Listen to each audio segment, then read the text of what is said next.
Boa tarde a todos. Eu me chamo Eliquene, sou enfermeira residente em terapia intensiva e a minha aula hoje vai falar sobre terapia parenteral, sobre os cuidados de enfermagem. Na última aula eu falei sobre os cuidados enterais. Bom, esses daqui são os assuntos que eu vou abordar na aula, os tópicos.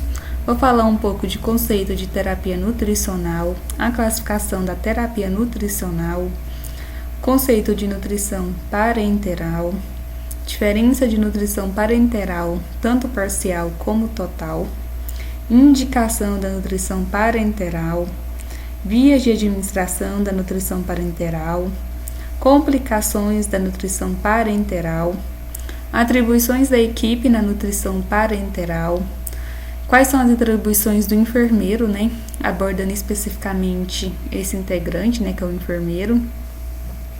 Falar um pouco da segurança do paciente, cuidados com o curativo, cuidados com a equipe, cuidados de enfermagem, especificamente focando no enfermeiro. Não que o técnico não vá participar, mas na hora de instalar especificamente para o enfermeiro. Bom, o que seria essa terapia nutricional? Essa terapia ela é um conjunto de procedimentos que tem como objetivo fazer uma manutenção ou recuperação do estado nutricional do paciente. Como que vai ser feita essa recuperação ou essa manutenção, para manter esse paciente? Vai ser feito pela nutrição parenteral ou enteral. No caso, se fosse enteral, seria pela ação da análise enteral, pela jejum, e assim a depender da indicação, de cada paciente. Bom, falando um pouco da classificação, como eu já citei, ela tem duas divisões, tanto a nutrição enteral como a nutrição parenteral. A parenteral ela vai ser feita pela veia, pelo central, ou a depender da via que tiver disponível, Às vezes o paciente está com pique. Bom, o que é essa nutrição parenteral? Qual que é o conceito dela? Ela vai ser uma solução ou uma emulsão. E nessa solução ou emulsão, ela vai ser composta basicamente de quê? O que vai ter nessa emulsão? Vai ter carboidratos, vai ter lipídios, vai ter vitaminas, vai ter minerais, vai ter aminoácidos. Tudo que precisa para nutrir o paciente, Ela vai ser estéril e apirogênica. E essa nutrição parenteral, ela pode ser acondicionada como? Tanto em vidro como em plástico. Mas assim, falando um pouco da prática. Na prática, eu nunca tive a oportunidade de ver ela em vidro, apenas em plástico. Então, eu acredito sim que para vir em vidro, vai depender do protocolo, do hospital e tudo mais. Mas como eu falei, o que eu tenho convívio mesmo é vindo de plástico. E ela vai ser destinada à administração intravenosa em pacientes, que são desnutridos ou não. Então, a nutrição parenteral, ela não vai ser indicada só para paciente que está desnutrido. Ela pode ser indicada para paciente que não é desnutrido. Ela pode ser utilizada onde? Em regime hospitalar, em ambulatório, domiciliar. E ela tem como objetivo, essa nutrição parenteral, fazer a síntese ou manutenção dos tecidos, órgãos ou sistemas. Bom, o que seria essa nutrição parenteral total? Como o próprio nome já fala, ela tem como objetivo suprir todas as necessidades nutricionais do paciente. Ela pode ser utilizada tanto em hospital como em domicílio, vai depender da indicação, Se o paciente for para casa, será que ele vai com a nutrição parenteral? Tudo tem que ser decidido e conversado entre a equipe, Mas assim, o foco mesmo da aula é no ambiente hospitalar. Já a nutrição parenteral parcial, ela fornece somente parte das necessidades nutricionais. Isso quer dizer que o paciente ele pode estar usando uma nutrição parenteral e pode também estar fazendo a sua alimentação via oral, ter esse complemento.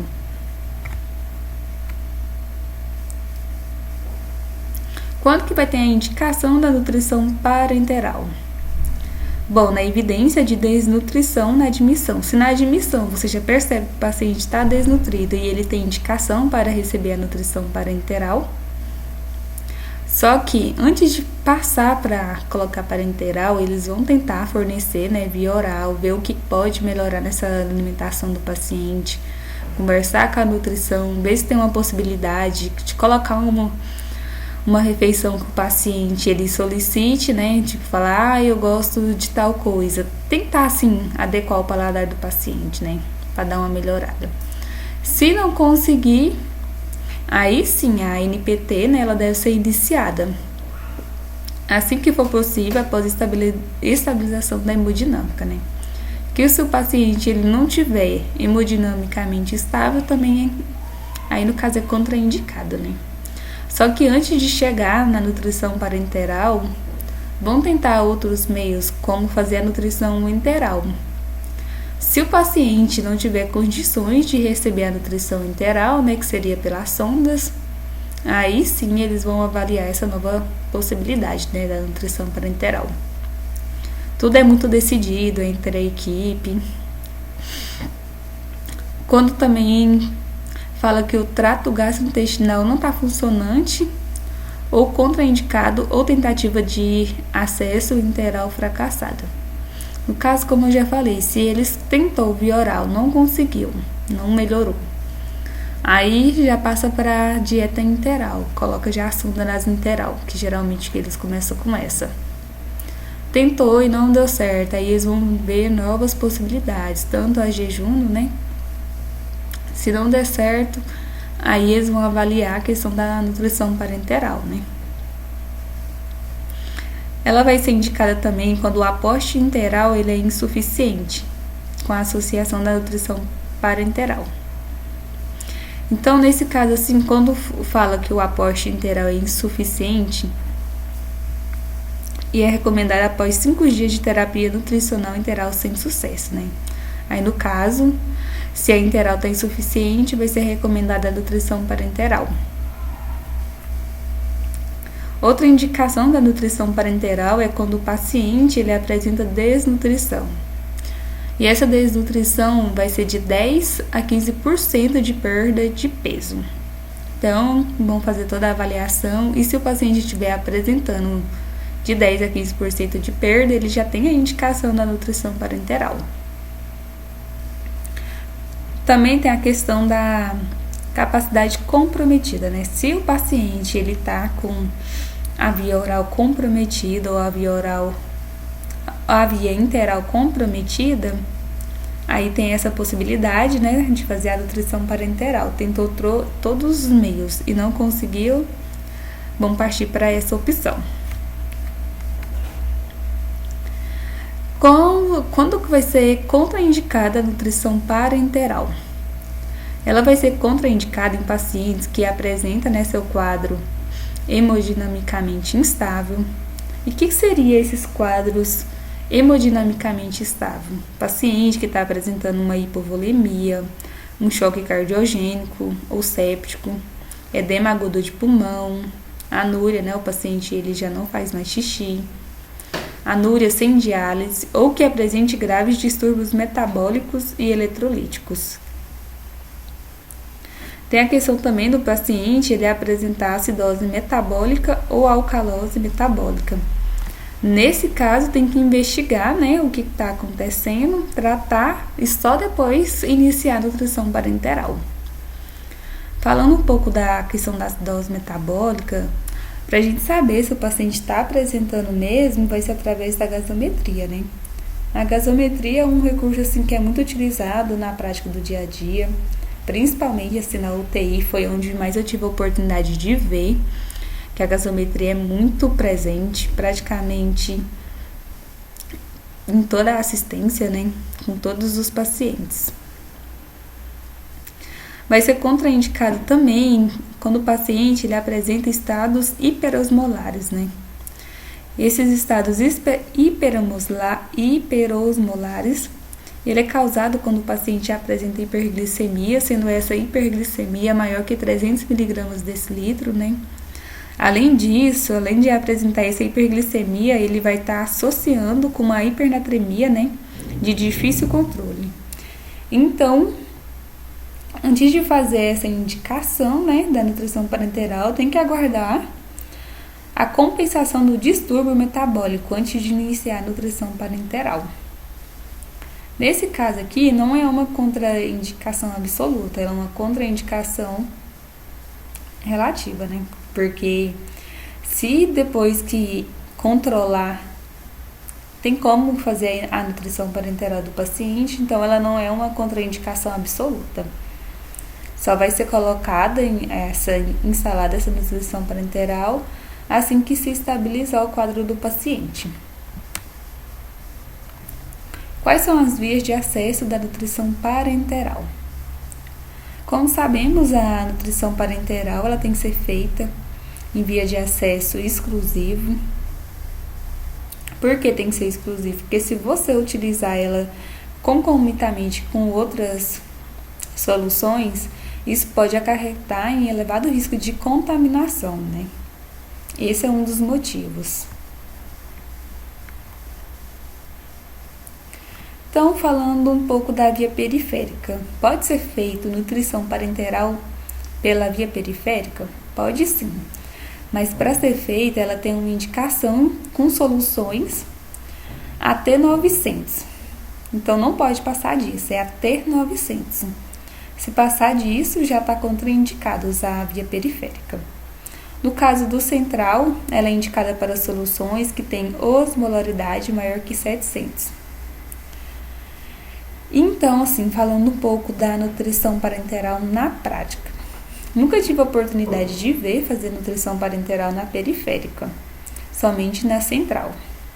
Pode ser que aconteça, sim, mas o mais utilizado na prática é o central, devido a ele suportar mais, né? Suportar mais osmolaridade, porque o outro ele tem uma restrição até 900 e o outro é maior que 700. Então, essas são uma das diferenças, né? Utiliza-se veia central de grosso calibre e alto fluxo sanguíneo, tais como veias subclávias jugulares. E vai ser contraindicada femoral pelo risco de infecção, né? Essa é a via que a gente não quer utilizar pelo risco de infecção. Além dessas outras vias que eu falei, tanto do periférico como do central, existe a possibilidade de fazer essa nutrição parenteral através de outras vias. Pode ser feito pelo PIC, né, que é o catéter central de inserção periférica. Lembrando que o PIC ele é um procedimento privativo do enfermeiro, mas para o enfermeiro realizar esse procedimento, ele precisa ser habilitado e capacitado. Uma coisa assim que eu vejo muito é a pessoa falar que é habilitada em PIC, ter só o certificado, mas não ter praticado na prática. Então, assim, quando você recebe o seu certificado, você está habilitado, mas capacitado não, porque você faz a prática no boneco, né? O que você tem que fazer? É recomendado, né, você ficar com outro enfermeiro que já tem experiência de passar a PIC, pelo menos nos primeiros, para você se acostumar e ver realmente como é na prática, né? Porque, querendo ou não, o boneco ele é totalmente diferente da prática. Até a abordagem que você vai fazer com o paciente, né? Então, é super importante lembrar disso. Pode ser feito também, né, pelo catéter central de curta permanência, que é o intracate. Pode ser feito também pelo permicate ou portocate. Nunca também tive a oportunidade de ver na prática sendo utilizado essas vias. Somente o central mesmo. Mas falando um pouco do portocate, no setor que eu tô, que é na clínica cirúrgica, eu não sei se tem algum profissional, enfermeiro que é habilitado para fazer o portocate. Mas nos outros setores que eu passei, que é falando um pouco da clínica médica, lá tem uma enfermeira, que eu sei assim que é a única assim, que eu já tive a oportunidade de presenciar. Ela faz muito portocate lá. Então, assim, é muito interessante a gente ver que existem outros profissionais que são habilitados em outros procedimentos E que isso serve de exemplo para a gente, né? Principalmente para nós residentes. Ver os enfermeiros se capacitando, isso estimula mais. Por exemplo, PIC. Quando a gente fala de PIC, a gente já lembra já da Fernanda, né? Porque ela já é referência nisso nas clínicas. E o Portocati eu sempre vou lembrar da Cíntia, né? Porque ela é referência na clínica médica. Então é interessante a gente ver que tem essas opções de acesso, né? Novas opções, né? Que pode ser utilizada, mas que requer também assim um treinamento da equipe. Muito importante isso. Falando um pouco dos acessos. É muito importante que o acesso, ele permite essa visualização aqui da inserção, que é aqui que você vai ver se está tendo hiperemia, algum sinal de flebite, sinais logísticos e tudo mais. Quando aqui está cheio de esparadrapo, não é possível você ver a visualização da inserção. Isso faz com que a nossa prática ela não seja baseada em literatura científica, porque o recomendado é colocar esse filme transparente, não encher o braço do paciente de esparadrapo, né, como que acontece na prática. Você chega às vezes no leito do paciente e olha, o braço do paciente está totalmente branco, né, cheio de esparadrapo. Algo que acontece muito também é o acesso do paciente não está identificado, não colocar o abocate que ele utilizou, se for 20, 22. Não coloca o profissional, ele não se identificar. Isso é muito importante. Às vezes, você chega no leito, o acesso ele não está identificado, você pergunta para o paciente não sabe o dia que colocou. Às vezes até sabe, mas a maioria não sabe. Aí você não sabe se já passou do prazo para trocar esse acesso. Porque quando a gente passa do prazo de trocar o acesso, isso compromete, né? A segurança do paciente, a qualidade da assistência que estamos prestando. Então, o indicado é esse.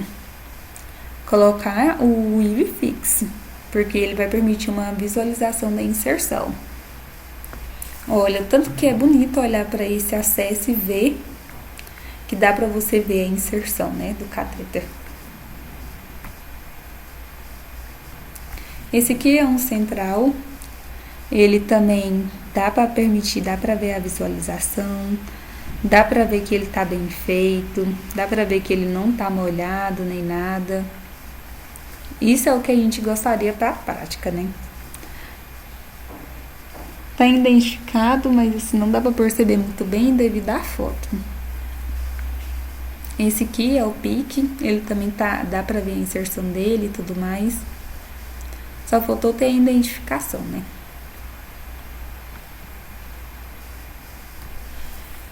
Eu trouxe o Permicate só para dar uma visualizada mesmo, mas eu não consegui encontrar no paciente para fazer uma demonstração mais eficaz, né? Só que, na prática, tanto o Permicate como o CDL, eles são muito parecidos, principalmente essas pontas aqui. Mas o que vai diferenciar mesmo o Permicate do CDL, que o paciente utiliza para fazer hemodiálise, é essa ponta aqui. Quando o paciente está usando o Permicate, dá para você ver essa inserção aqui no paciente, já o CDL não. Tentei trazer uma foto, né, do Portocati, não dá para ver muito bem, mas seria mais ou menos assim. Lá, essa foto não ficou tão legal. Tentei procurar outras, mas não consegui encontrar uma foto mais de qualidade. Trouxe somente o Intracat só para a questão assim de título para saber que já viu, né?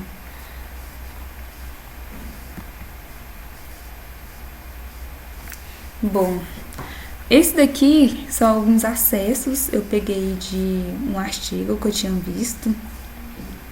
Eu achei ele bastante interessante porque ele mostra como que é a prática, né? Como dá pra ver, esse daqui tá cheio de sangue, né? Essa inserção aqui do catéter. Tá precisando fazer a limpeza, né? Com soro fisiológico. Porque isso aqui ele pode obstruir o cateter e fazer com que perde, né, o acesso do paciente. Aqui dá para ver também que está tampado toda a visualização, ele está identificado, mas tá um acesso que você olha e visualmente não tá legal, devido à questão do esparadrapo mesmo. Aqui não dá nem para perceber se tá acontecendo alguma coisa, só vai ver quando perder mesmo assim a veia do paciente, né? Aí onde você vai saber que tem algo errado, mas tirando isso, às vezes não dá para perceber. Esse daqui dá para ver que os adesivos está molhado, tá soltando, tá ocluindo, né, a visão local, não dá para ver. Esse aqui também não tá bom, tá com resíduos de sangue. Tá faltando aqui a tampinha para ocluir. E aparentemente você olha, tá bem feio, né? Vamos ser sinceros. Todos esses aqui demonstrados não é o que a gente busca para a nossa prática. Ainda bem, assim, falando por mim, eu nunca tive a oportunidade de ver curar acesso dessa forma e espero não ver. Todos que eu vi estavam usando o IVFix e tudo mais. Mas isso daqui é uma realidade constante que acontece, né? Isso fica muito feio, né, para a equipe.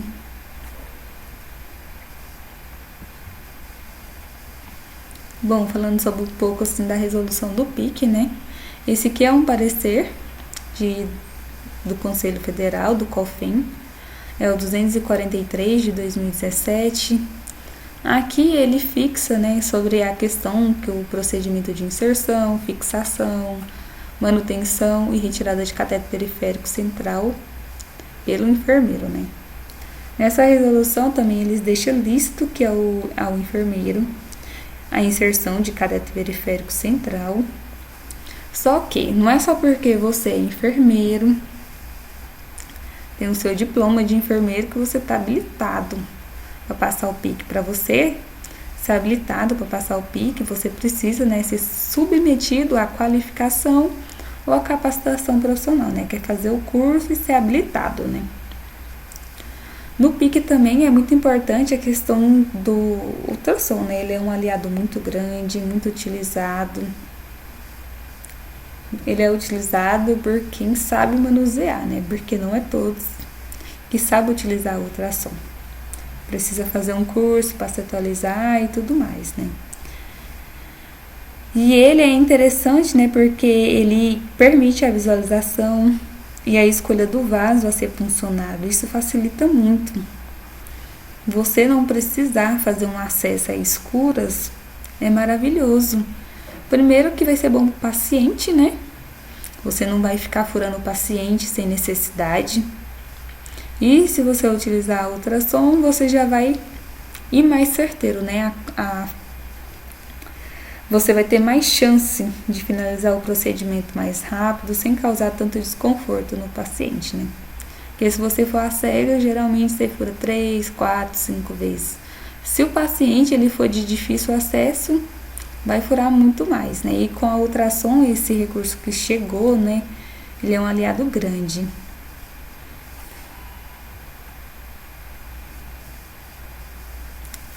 O outro que eu falei era um parecer, esse daqui é uma resolução, né, do COFIN, que é 258 de 2001. Ele fala praticamente as mesmas coisas, né, que é lista ao enfermeiro, a inserção do catéter, e para desempenhar tal atividade precisa ser qualificado, né. Falando um pouco das complicações da nutrição parenteral. As complicações podem ser embolia gasosa, né, que quando o equipo está desconectado, quando fica sem aquela tampinha ausente no acesso, pode causar também. É muito importante toda vez que terminar de utilizar o acesso, se não for colocar nenhuma medicação nem nada, tampar, não deixar desprotegido. Na questão da embolia gasosa, segmento do sistema vascular bloqueado. Outra complicação também é acesso do catéter coagulado, né? Quando não faz a limpeza, ou quando faz a limpeza e ela não foi assim suficiente, ruptura da infusão, Quando tem aquela questão de ter movimentação excessiva, ou quando o catéter também não está fixado, né? Tem também a questão de deslocamento e contaminação do catéter, né? Que é uma movimentação excessiva. E separação do equipo e contaminação, né? Complicações também importantes seria a sepsis, né? Que é a questão do curativo. Na hora de manusear o curativo, ter bastante cuidado. Sempre higienizar suas mãos antes e após de mexer em qualquer curativo. Muito importante isso. Na sepsis também pode acontecer da solução estar contaminada. Ou infecção no próprio local de inserção do catéter, né? Nunca tive assim, a oportunidade de acompanhar paciente com infecção no local do catéter, né? Mas a gente sabe que isso acontece, né? Questão de pneumotórax, que é o posicionamento inadequado do catéter, e punção inavestida da pleura. Tem a questão da hiperglicemia. Na nutrição parenteral pode tanto causar hiper como hipo, né? Na hiperglicemia é quando o paciente ele tem intolerância à glicose. E já na hipoglicemia, rebote, é quando tem aquela interrupção muito abrupta, né, da alimentação do paciente. Por exemplo, o paciente vai fazer um exame, aí você vai lá e pausa a dieta do paciente. Aí deixa por várias horas, o paciente vai para a ressonância e ficou 2 horas lá, 2 horas a dieta parada. Aí depois você vai e liga de novo. Isso é o que pode acontecer, né, essa hipoglicemia. Tem a questão da sobrecarga de líquidos, quando os líquidos eles são infundidos rapidamente. Na nutrição parenteral, algo que é bastante legal é que ela é feita em bomba de infusão, né? E lá vai ter todo o controle, né? Do que entra. E assim, se fosse gravitacional, poderia entrar muito mais, né? Às vezes o paciente ele pode abrir para correr mais rápido a dieta. Por isso também que é colocado na bomba de infusão, né, a nutrição parenteral. Porque na bomba ela vai fazer todo esse controle e tudo mais. Não tem nenhum risco do acompanhante ou do paciente chegar a mexer para abrir, né, para andar mais rápido. E a gente sabe que na prática acontece muito isso, né? Não com a nutrição, mas falando em relação a medicamento, né? O paciente está lá tomando soro, foi lá no pronto-socorro, tá só tomando soro e precisa ir embora. O que ele faz para apressar para ir embora mais rápido? Vai lá e abre o soro e rapidamente para ir embora, né? Outras complicações são as nutricionais, né? Quando a gente fala de complicações nutricionais, a gente lembra que quando tem o início dessa nutrição parenteral muito tardio, isso faz com que eles sejam impossibilitados de serem nutridos por via oral ou parenteral, né? O uso frequente de acesso periférico para infusão da nutrição parenteral, o que limita a oferta de aporte energético maior, já que não se pode infundir soluções hiperosmolares por essa via. Sim, como eu falei, no periférico ele tem uma quantidade X que pode ser utilizada, né? Uma das complicações também é essa questão de ficar suspendendo a bolsa do paciente, né? Devido a complicações como a hipertrigliceridemia, que leva a um fornecimento energético insuficiente e piora do estado nutricional, né? Então, quando fica suspendendo a bolsa do paciente da nutrição parenteral, isso só está fazendo com que atrase o tratamento do paciente, né? Porque ficar fazendo isso leva a um fornecimento energético insuficiente e, consequentemente, o estado nutricional do paciente não vai melhorar, né? Porque se o paciente ele se alimenta somente pela nutrição parenteral, ele depende disso para melhorar a sua saúde, né? O seu tratamento. Complicações infecciosas. Na suspeita de contaminações das soluções de NPT, tem que suspender a infusão imediatamente, tem que colher hemoculturas do paciente e das soluções, Tem que guardar o frasco de NPT e iniciar a terapia antimicrobiana imediatamente, né? Comunicar a CCH e farmácia e principalmente comunicar ao médico, né? Comunicar toda a equipe para todos ficar cientes, né? Nutrição, ela precisa ficar informada. Então você vai lá e coloca no grupo, né? Mute, que todos os profissionais ele fica informado sobre o caso do paciente. Outra questão de complicações infecciosas seria pela troca do curativo, né?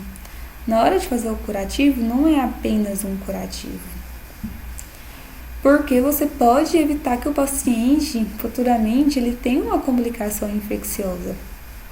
Como que você pode evitar isso? Primeiramente, o mais importante de todos é fazer a higienização das mãos antes e após. Ficar atento aos sinais de alerta, né, que apresenta durante o curativo, está apresentando hiperemia, sinais flogísticos, está com calor, rubor, edema. Tudo isso tem que ser analisado, né, na hora de fazer o curativo. Se apresentar pus também. Então, apresentou pus, tem de comunicar ao médico. Qualquer sinal de alerta tem que ser comunicado para a equipe, né? Atribuições da equipe na nutrição parenteral. Falando um pouco dessa portaria, né, que é a 272, de 8 de abril de 1998, ela fala sobre regulamento técnico para a terapia de nutrição parenteral. Ela vai falar também sobre a equipe multi, assim, no geral, né? E vai falar um pouco o que cada profissão ela faz, qual que é a sua atividade, né? Qual que é o seu papel nesse processo. E da equipe da nutrição parenteral, ela é composta por quais profissionais? Ela é composta pelo médico, pelo farmacêutico, pelo enfermeiro e pela nutricionista. Todos têm que ser habilitados e com treinamento específico. No caso dessa equipe que eu falei, é pelo menos. Não precisa obrigatoriamente ser apenas tipo um médico, um farmacêutico. Não, pode ter uma equipe mais completa. Mas o mínimo seria isso. Falando um pouco das atribuições da equipe como um todo, né? Falar do médico. O médico ele vai indicar, ele vai prescrever, vai acompanhar esses pacientes que são submetidos à terapia nutricional. Então, quem é que vai fazer a indicação da nutrição parenteral é o médico, ele que vai indicar e prescrever. O que o farmacêutico vai fazer? Ele vai realizar todas as operações que são relacionadas à preparação, né, ao desenvolvimento dessa nutrição. Ele é o encarregado disso, ele que vai fazer a manipulação, o controle de qualidade, conservação e transporte. Todas as etapas são importantes, porque não adianta o farmacêutico fazer corretamente e na hora do transporte, né, vir entregar, não se atentar e acontecer algo, né? Não se atentar também, né, para a identificação que vem nessa nutrição parenteral, a questão da qualidade e tudo mais. O que o nutricionista vai fazer? Ela vai avaliar o estado nutricional dos pacientes, suas necessidades e requerimentos. Então, é a nutrição, né? O pessoal da nutrição que vai avaliar esse estado nutricional do paciente. Por exemplo, você está lá fazendo a avaliação do paciente e você percebe que o paciente está precisando da indicação da nutrição parenteral, ou está sendo precisado indicar esse paciente para uma avaliação com a nutrição. Então, você vai fazer isso, você vai comunicar o pessoal da nutrição para eles fazerem uma avaliação mais elaborada e ver, né, o que pode ser feito no caso do paciente. E o enfermeiro que vai administrar a nutrição parenteral. Lembrando que a nutrição parenteral ela tem objetivos. Esses objetivos é de curto prazo e longo prazo. No caso de curto prazo, o que a gente busca, né? Ter uma interrupção ou redução da progressão das doenças. Ter também, assim, como objetivo a curto prazo, se cicatrização das feridas, que isso é muito importante. A gente sabe que a enfermagem e a nutrição andam muito junto, né? Porque a alimentação, ela colabora muito, né? Para essa recuperação do paciente. E o enfermeiro também, ele colabora muito. Não que seja só esses dois que colaborem mais, mas eu acredito que, por exemplo, se o paciente ele está querendo abrir uma lesão ou não abriu e você percebe que tem essa possibilidade, então você vai lá e coloca uma placa. Você faz a mudança de decúbito do paciente. Tudo isso vai ajudar. Então, também assim como objetivo, a gente tem que a passagem para a nutrição por via digestiva e a questão da melhora do estado de desnutrição, né? Então, a curto prazo, a gente quer melhorar essa desnutrição que o paciente está apresentando, porque isso não vai colaborar em nada no seu tratamento.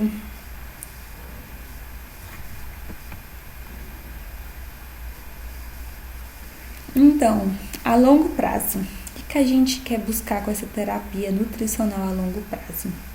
A gente quer manter, né, fazer uma manutenção do estado nutricional normal e a reabilitação do paciente, né? E como que vai ser essa reabilitação? Ela pode ser física e social. Por que a gente está falando dessa questão? Porque quando o paciente está desnutrido, a autoestima dele, consequentemente, já vai abaixar. Isso já vai fazer com que atrapalhe no tratamento do paciente. Porque sabemos que a questão, assim, da saúde física e social do paciente, ela é muito importante, né? Ela interfere diretamente no tratamento e na qualidade da assistência a ser prestada. Porque a questão de saúde não é só focar no físico do paciente, questões físicas, só olhar o paciente. E como que está a questão emocional desse paciente? Como que está o emocional dele? Tudo isso interfere. Então, atribuições do enfermeiro, né? A gente sabe que o enfermeiro que é o responsável pela administração dessa nutrição parenteral.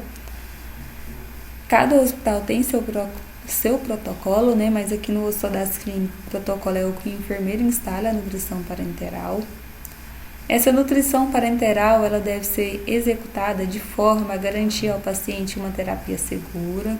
Sim, com certeza, a segurança do paciente sempre em primeiro lugar. E que permita a máxima eficácia, né? Em relação aos custos, utilizando os materiais e técnicas padronizadas, né? Quando a gente fala dessa nutrição parenteral, ela é inviolável, né? Até o final de sua administração. Por que a gente está falando isso? Porque se, por exemplo, o frasco da bolsa de nutrição parenteral rasgar, não tem como você tentar colocar em outro tipo de recipiente, porque essa bolsa ela já vem preparada de acordo com a prescrição e tudo mais. Então, por isso também que ela é inviolável, né?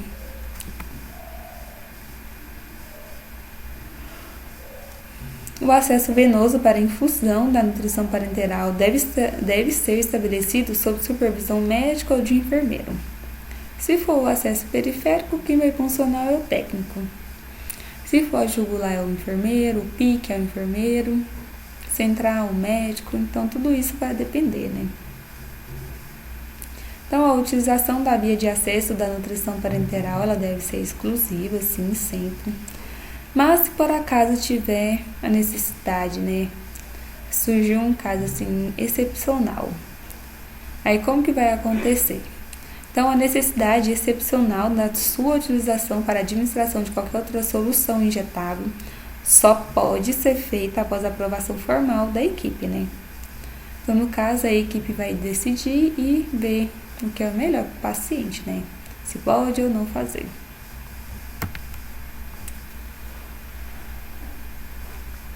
Então, esse paciente que ele é submetido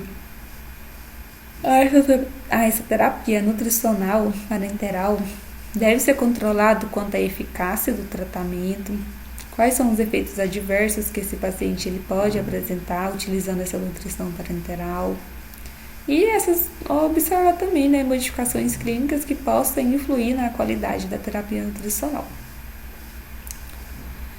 Bom, é muito importante também fazer, quando o paciente está utilizando essa nutrição parenteral, o controle, né? O que seria esse controle? A questão de ingressos, né?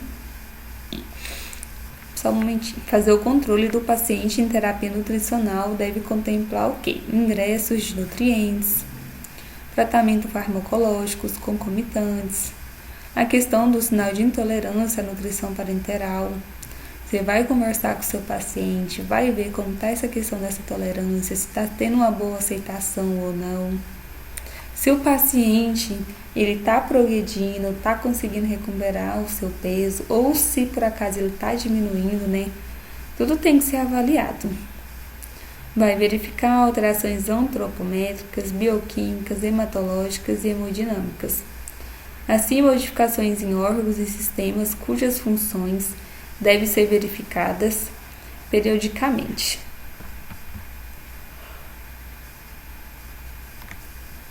E qualquer alteração encontrada nas funções dos principais órgãos e as consequentes alterações no formulário ou via de acesso da nutrição parenteral deve constar na história clínica do paciente.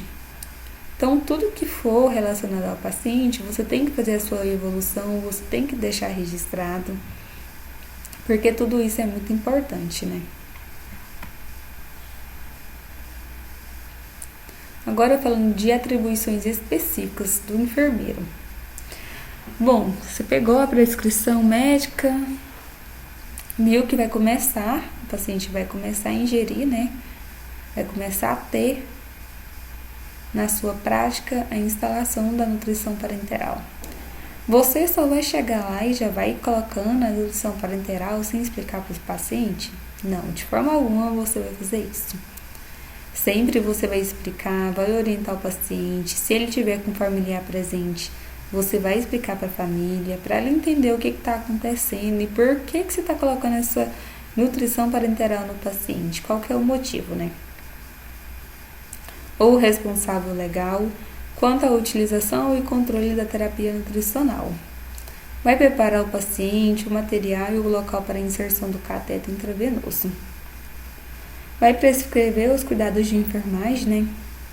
Você tem que prescrever os cuidados de enfermagem porque senão não tem como o técnico executar. Se por acaso você olhou na prescrição e não tem escrito fazer rodízio de glicoteste, se na sua prática você como enfermeiro avaliar e achar que é importante fazer o glicoteste, você pode sim colocar na sua prescrição para o técnico executar. Então, essa questão de prescrever os cuidados vai depender muito assim do quadro do paciente, né, também. Vai proceder ou assegurar a punção venosa periférica, incluindo a inserção periférica central, que é o PIC, né.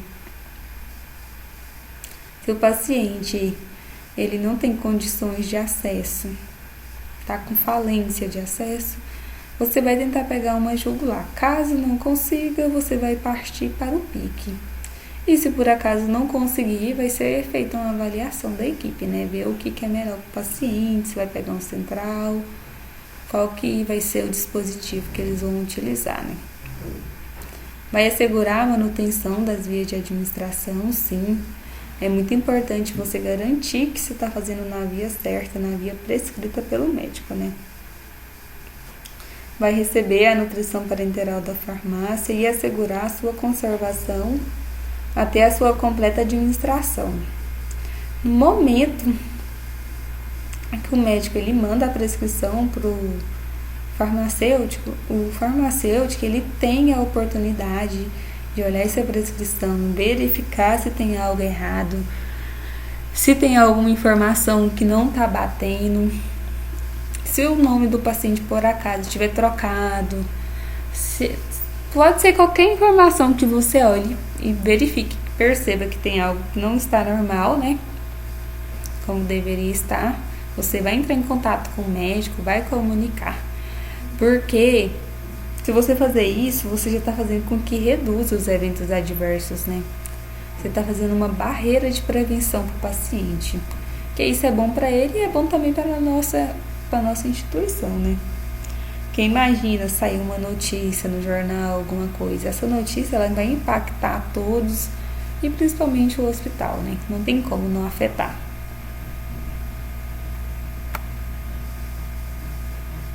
Vai proceder à inspeção visual da nutrição parenteral antes de sua administração. Nesse momento é que você vai fazer a conferência, vai verificar o rótulo, ver se está batendo com o leito do paciente, com o nome do paciente, verificar a pulseirinha. Então, assim, tem vários métodos para você conferir e garantir uma assistência segura, né? Vai olhar o rótulo da embalagem, ver se está tudo certo.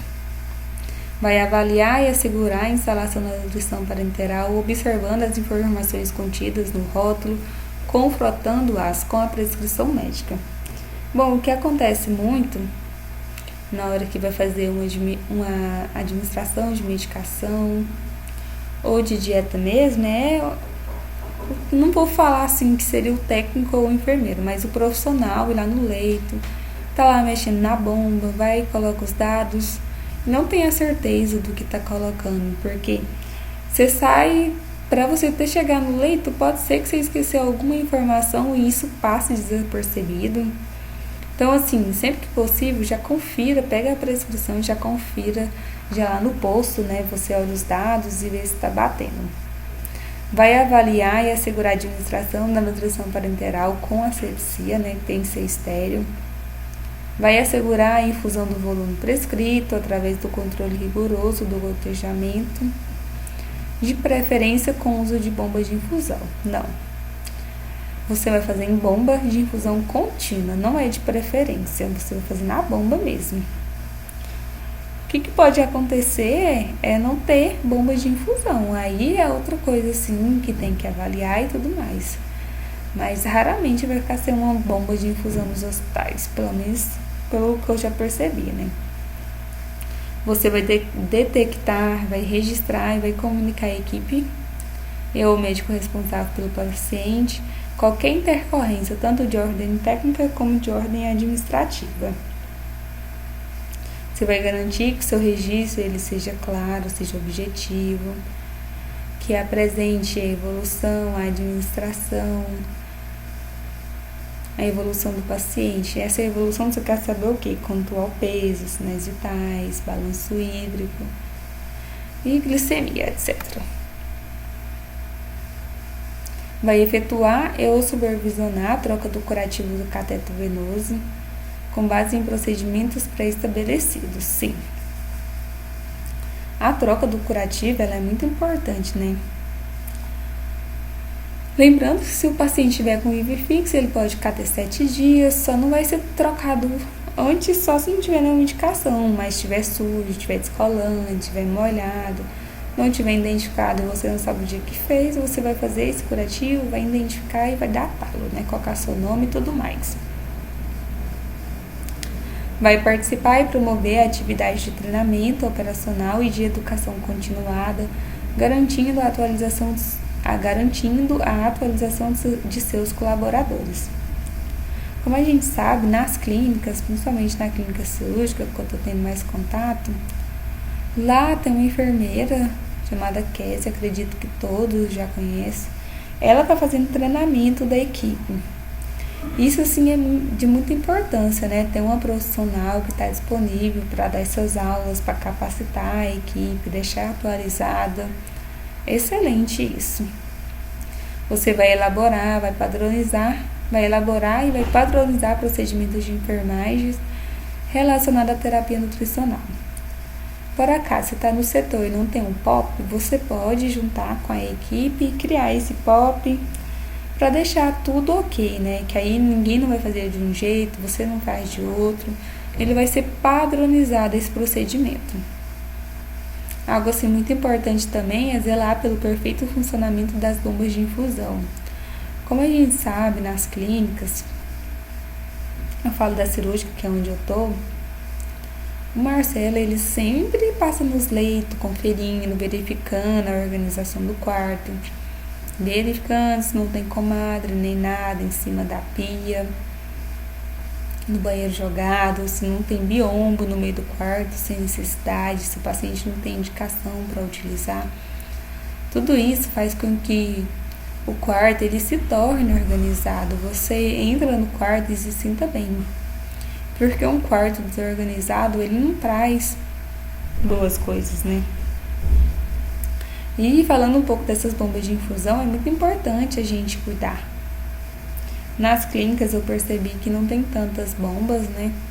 Porque também não é todos os pacientes que têm indicação de utilizar. Mas sempre que o paciente receber alta e tudo mais, a bomba estiver no leito, fazer a limpeza. Pensar também no outro profissional que vai receber essa bomba de infusão. Se você não tiver feito a limpeza e, por exemplo, tiver em isolamento, você pode passar alguma coisa para outro colaborador e tudo mais, né? Você vai assegurar que qualquer outra droga e ou nutrientes prescritos não sejam infundidos na mesma via de administração. Sim, com certeza, né? Isso que é algo que é muito importante. Acredito que todos na prática já estão bastante cientes em relação a isso. Falando um pouco sobre a segurança do paciente. A segurança do paciente ela vai ser importante em qualquer assistência que você for prestar no hospital, né, com o paciente.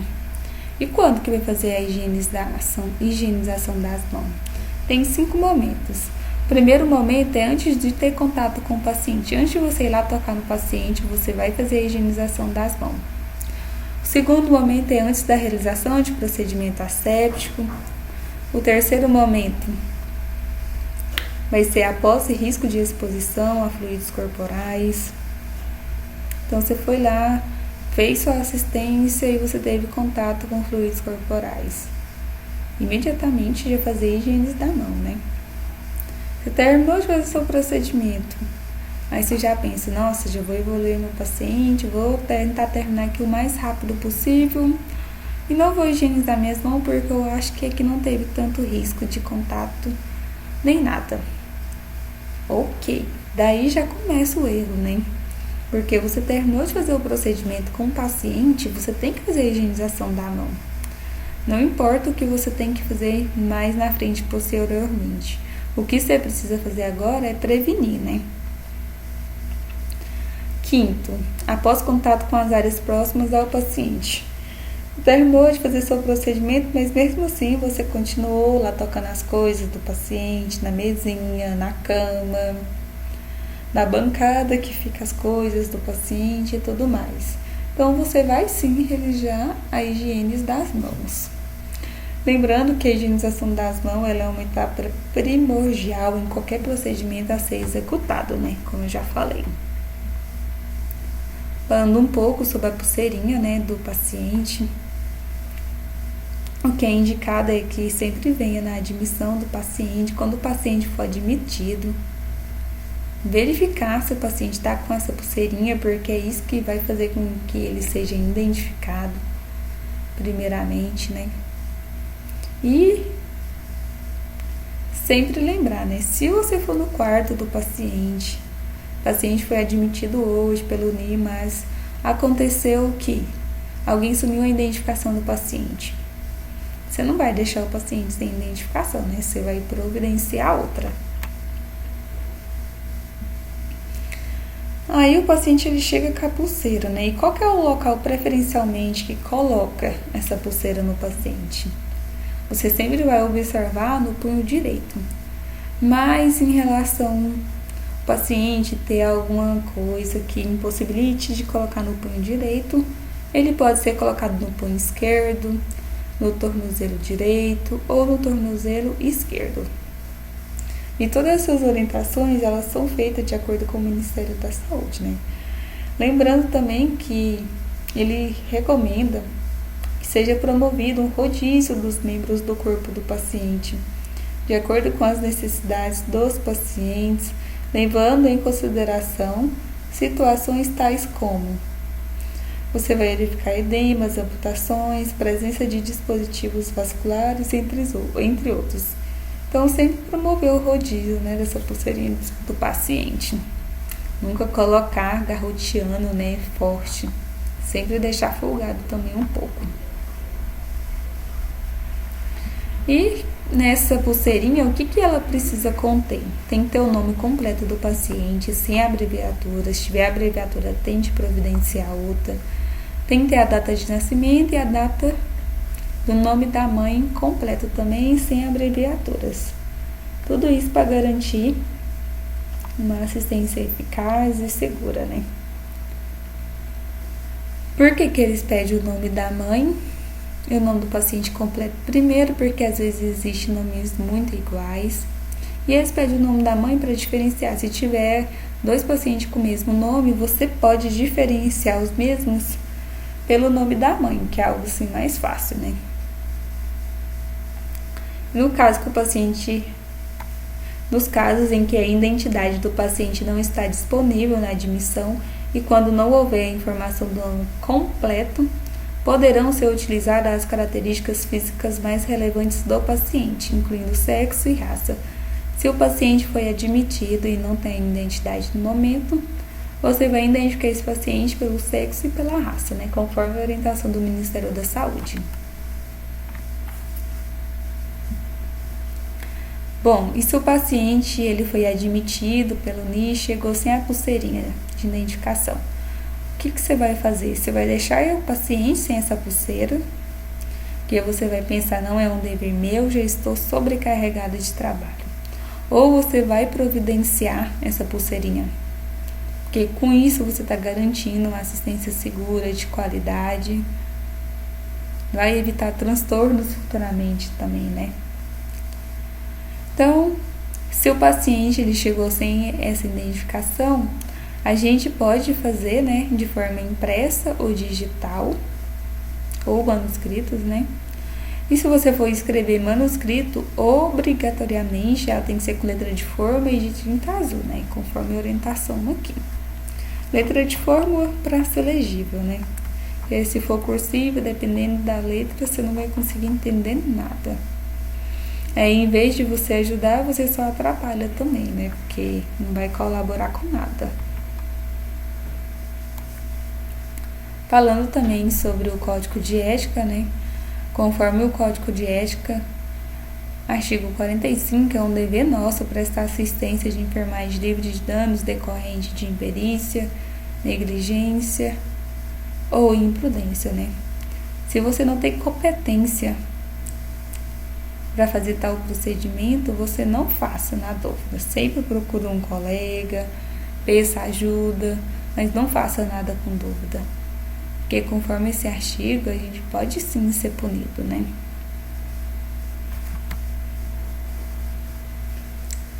Falando um pouco sobre os curativos, né? Um pouco de cuidar de enfermagem. No curativo, no sítio de inserção, a gente vai utilizar gás ou curativo estéreo transparente para cobrir o sítio de inserção. Vai trocar o curativo na presença de sujidade, né? No caso, se o paciente estiver utilizando central, como eu falei, você só vai trocar se estiver molhado, se estiver com sujidade, se estiver com presença de sangue. Se o paciente arrancar o curativo, como aconteceu hoje comigo, aí você precisa fazer, né, novamente, senão vai deixar estampado. Para catéteres centrais, na ausência de sujidade visível, trocar gás pelo menos a cada 2 dias, né, e o curativo transparente a cada 7 dias. O que isso quer dizer? Que quando você vai fazer sua avaliação, o paciente está com central e está com gases, você deve trocar a cada 48 horas. Então, após a limpeza da pele, proceder à desinfecção com os antissépticos já referidos a cada troca de curativo. No caso, o que vai ser utilizado é a clorexidina alcoólica. Esse daqui, como podemos ver, a gente vê um central, dá para ver a inserção, ele está identificado, tá muito bonito aparentemente. É ótimo ver um curativo assim. Como podemos ver, esse daqui é outro curativo, ele está identificado também, tá com central, né? E tá utilizando gases. Podemos ver, né? Esse aqui é um central, ele tá com gases, tá identificado também. Só poderia ter colocado o filme transparente, né? Parece que utilizou o micropore, mas o indicado mesmo é o filme transparente. E ele pode ser trocado entre 24 e 48 horas, né? Vai depender do protocolo institucional, né? No Hospital das Clínicas, a gente troca a cada 48 horas, ou se tiver aquelas condições que eu já citei, né? Se estiver sujo, se estiver saindo, aí sim vai ser trocado, né? E vai ser feito, né, com clorexidina alcoólica também, essa troca do curativo. Outros cuidados importantes é a questão do sistema de infusão da nutrição parenteral, ele ser trocado a cada 24 horas. E toda vez que você for colocar uma nova bolsa, vai ser trocado todo o sistema, né? Lembrar sempre também, né, de nunca deixar sem a tampinha, se não for utilizar mais, por exemplo, central, não tem mais medicação nem nada para fazer, colocar a tampinha, né? Sempre manter as conexões não utilizadas, fechadas com tampas de proteção, né? Sem fazer a limpeza das conexões com álcool a 70%.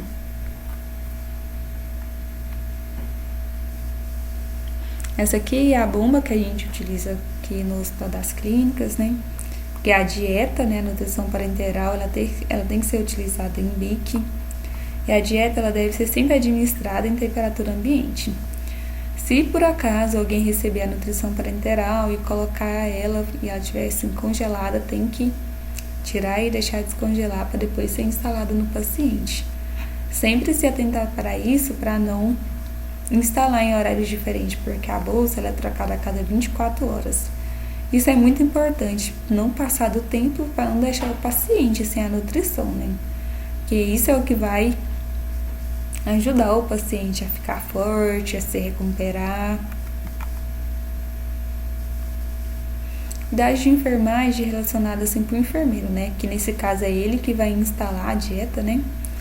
Higienizar as mãos antes de manusear a dieta, conferir a prescrição, como eu já falei, fazer a identificação do paciente, verificar o volume prescrito, instalar a dieta com equipe próprio e exclusivo, devendo sempre trocá-la a cada dieta.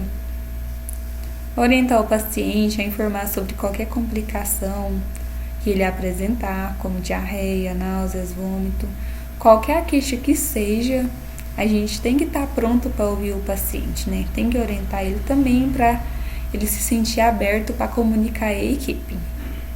E higienizar as mãos após finalizar o procedimento, muito importante. E fazer as anotações de enfermagem e checar a prescrição, né? Foi feito, então tem que checar. Se não checou, não foi feito. E quando o paciente ele for ser encaminhado para exames, para hemodiálise, então desligar a dieta. Isso é muito importante. Porque se o paciente não recebe a dieta, como é que ele vai ser nutrido, né? Falando um pouquinho também a participação do técnico. Não é só porque o enfermeiro que vai instalar a nutrição parenteral que ele não pode ter participação.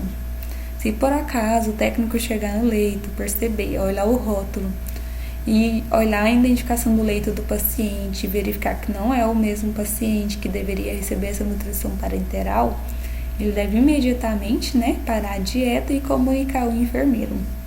Porque eu penso assim, não é só porque é o enfermeiro que vai instalar a dieta, que outro profissional ele não possa assim dar uma olhada, verificar se está tudo ok.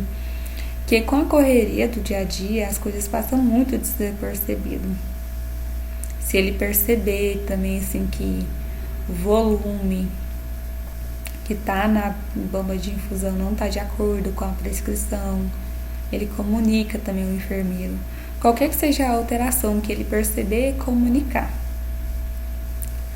Também eu deixo assim, falar um pouco também na questão da nutrição enteral, né? Não é porque é o técnico que vai instalar que o enfermeiro ele não pode ir lá e dar uma assistência para o técnico. Se ele perceber algo também que está errado, comunicar ao técnico para os dois resolver essa situação, né? Então, assim, como a enfermagem ela é uma equipe assim multi, o paciente é de todos, tudo que você vê que você acha que não esteja certo, você pode conversar com a equipe para a gente fazer o melhor para o paciente, né? O nosso objetivo é prestar uma assistência segura, de qualidade.